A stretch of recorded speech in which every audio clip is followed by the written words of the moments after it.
Hello everyone, this is Collector of All Things, and I'm here today with a new addition to my watch collection, and this happens to be a vintage Omega. This is the Omega Geneve, as you can see on the dial. It's an automatic. This dates back to the 1970s, and I'll be straight and honest. I was not really looking for a vintage watch. I just happened to come across this from an antique vendor, and just it spoke to me. I saw it and I said, "Wow, I'm not even a gold watch type of guy, but something about this just really jumped out at me." And I said, "You know what? I could see myself wearing that." The price was incredible. Now, as you can see, it's not perfect. This is not a brand new watch. It does have a little damage around the lug right here. And there's some scratches on the case back and around. I mean, this has been a loved watch. And actually, when I saw it, the crystal was ruined. It was all micro scratches all over the place, a deep gouge in it. So the price was, needless to say, very, very good. And I decided to pick this up and another one he had, which had some patina on the dial. That one, I'll do another video on that one. I want to concentrate on this one right now. And I took it home. I ended up taking a little bit of paste polish just to clean up the sides a little bit. It had a little bit of, I would say, tarnish on it. And that paste took the tarnish right off. And it looks really good. On camera, you could see all the little scratches and nicks and everything. But in person, it's very hard to see when it's on the wrist. It looks pretty good on the wrist. The crystal itself, I actually got some poly watch, and I wasn't really sure about that product. I'd seen some videos on it, and I said, you know what, I'm going to give it a shot and see what it does. And I was kind of expecting it to take the little micro scratches off, and it did right away. I think 2 minutes into polishing it, it took all the micro scratches away. But the deep grooves, I had a couple of these deep gashes on the crystal. And yeah, I polished it. They didn't come out. And I said, you know what? What happens if I keep polishing them? Well, I'm not going to lie. I polished for about 20 minutes to a half an hour. And yeah, the crystal came out looking like this. I can't believe it took out the deep gashes that were in the crystal. So it looks mint. It looks brand new, the crystal.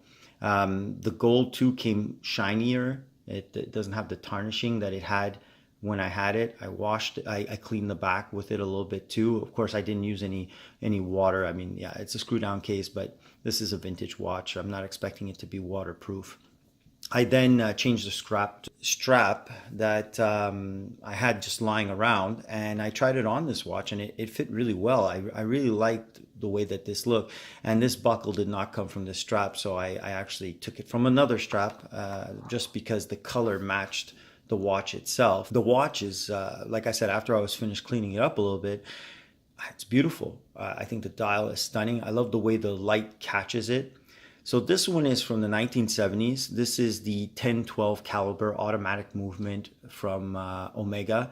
And I have to say that I'm pretty impressed with how it's working. The 1012 caliber has hacking, as you can see that the second hand just stopped. You can adjust the time, of course. And then in the second position, if I could just, I never get that in right, you can actually move the date, and the date wheel is incredibly, look at that. It goes up and down. And then if you close it off, there it is. It's going. Now, for accuracy, this is a vintage watch, and you're not going to get a chronometer rating from this watch here, although I have worn it for quite some time. And from what I can glean, I'm losing about 20 seconds a day. Now, for all you accuracy buffs out there, that's not that great, I know. But you know what? For a vintage watch, I'm super happy. I can wear this. I have no problems.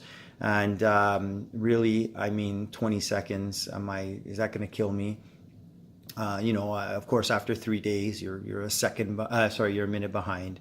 I understand that, and I understand if this is your sole watch, you're wearing it all the time. Although I do notice that if I keep it going, the accuracy is pretty good. So it maybe just with a service, it might get a little bit more accurate. But I don't want to open it up right now. I find it's working really well.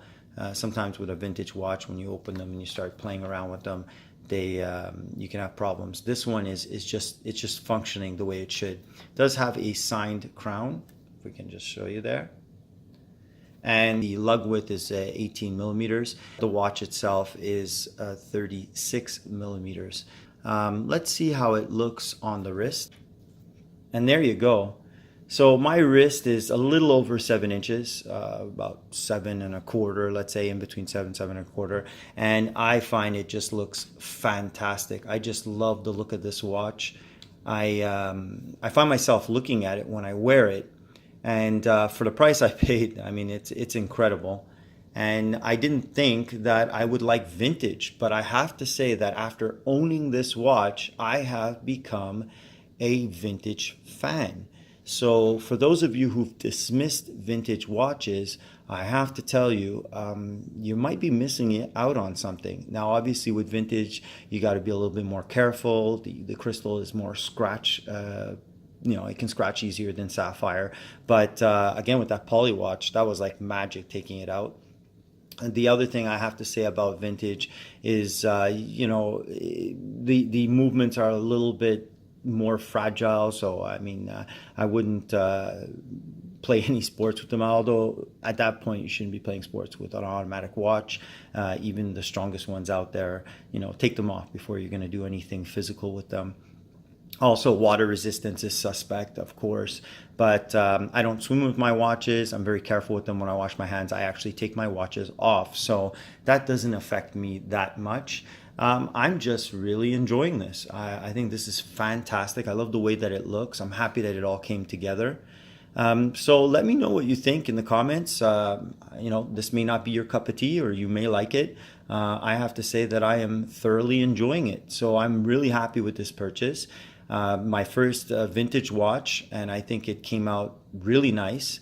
And I'm super happy, and I'm a vintage fan now. In fact, this made me re-look at some of my newer pieces and realizing that the size of this watch is incredible. The elegancy, the look of it, it makes me really, it feels really good. And I want to say something too, one last thing about the crystal itself. This is a weird observation, but when you touch the crystal, it has a warmth to it. It has a softness to it, something that sapphire doesn't have. And I'm learning to appreciate not only the look of a watch or the way that it operates, but the feel of a watch too. And I have to say, vintage has a certain feel to it that is just incredible. So I hope you like a look at this vintage 1970s Omega Geneve. And if you did, don't forget to put a like. If you like the content, please don't forget to subscribe. And I want to thank all my subscribers. I love showing off my collection, but I'm so happy when I see that I can help out somebody else, maybe, check out something that they've never seen before. And something like this, like I said, it's opened a whole new world for me. So thanks again for sticking around, and I'll see you guys in the next video.